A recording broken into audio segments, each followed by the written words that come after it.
So I go to the doctor, and I've been diagnosed with this incredibly difficult disease. I brought my own clock because I don't trust anybody because I've been dealing in medicine for a while.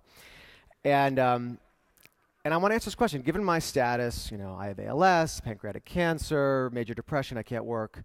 What's the best outcome I can achieve, and how do I get there?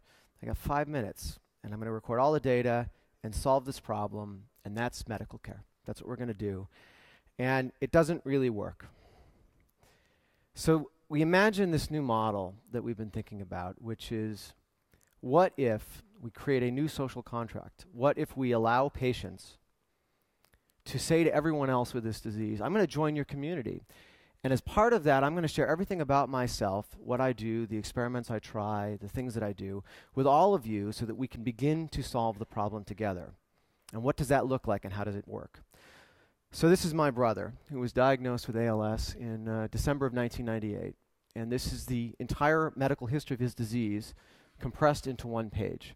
It's a substitution for the 200-page medical record that Partners Healthcare has for him that contains virtually no useful information. This is a targeted, effective set of meaningful data about his disease and what to do.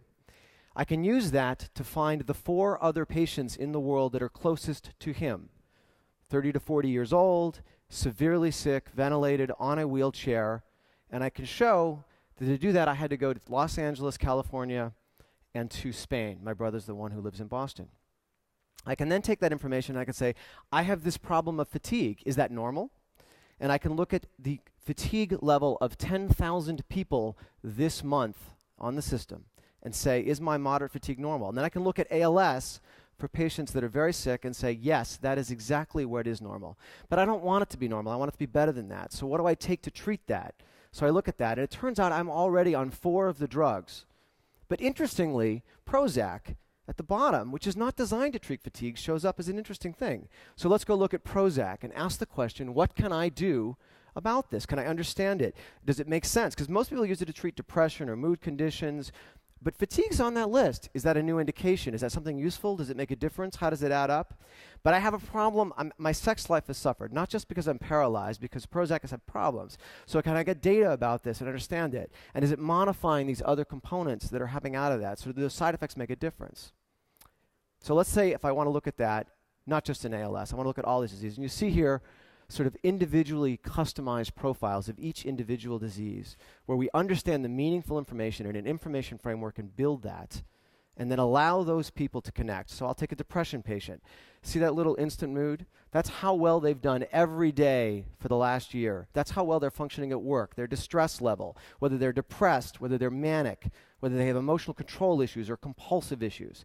These are the symptoms they've experienced for a year: reduced sex drive, sleep, energy, appetite, back pain. And you can drill on any one of those against their treatments, therapies, prescription drugs. Look at this journey across drugs between treatments that go for switching SSRIs so you find something that makes a difference, potentially makes you better, collaboratively with everyone else. Is this real-world drug safety? Noticing in our system that for the main SSRIs, we are matching the only independent studies ever done for how badly these drugs affect you. Do you believe the 141 patients on Patients Like Me, you can see every single piece of their data about Prozac? It's actually, the number's more like 300 now. Or do you believe Pfizer's trial that said it was 4%? Can I learn what changes things? If I have a disease that starts in my arms versus my ability to speak, does it change the way I understand and relate to the disease? But can I do that even differently? What if I want to look at myself? This is one patient against the background curve of every other patient in the history of the disease. But what we did is we said, let's run a little computer matching algorithm and integrate across the entire disease history of those patients and overlay 20 people from where I am today so that I can tell where I'm going. And once I know where I am going as a patient, given my status, what is the best outcome I can expect to achieve? That would be the top line there, according to all the other patients. And how do I get there? Can we begin to mine that? Can we begin to understand that? Can we take this 15-year iterative process where we invest almost nothing in measuring anything and begin to make it a real-time interactive component where we understand what matters to a patient in a meaningful context, give everyone an understanding of what their expected future is given the information we have now, and the tools to begin to understand how to change that? Can we use this data, once we understand an individual patient's future state, to know if treatments work in the real world? Can we begin to not ask the question for patients with no comorbidities, that are younger, that are using a new chemotherapy agent that modifies their cancer by a few months, does that make any difference in the real world? What percentage of the patients that start taking a drug actually take it long enough that it has an impact? Do those treatments have any impact? And can you add it all together and begin to say, what makes a change? In the field of ALS, patients will spend $10 million answering this question.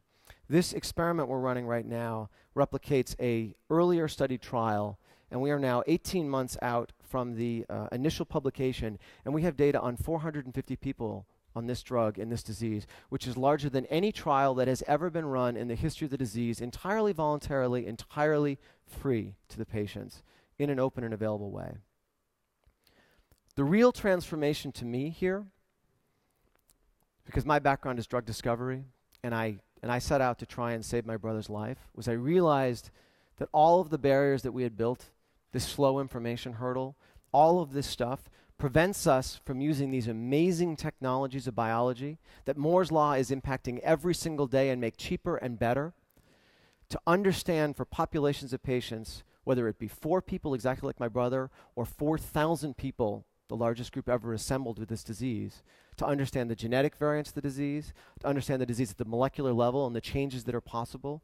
Can we use this to change the discovery process so that we can real-time develop biomarkers, we can real-time to develop treatments?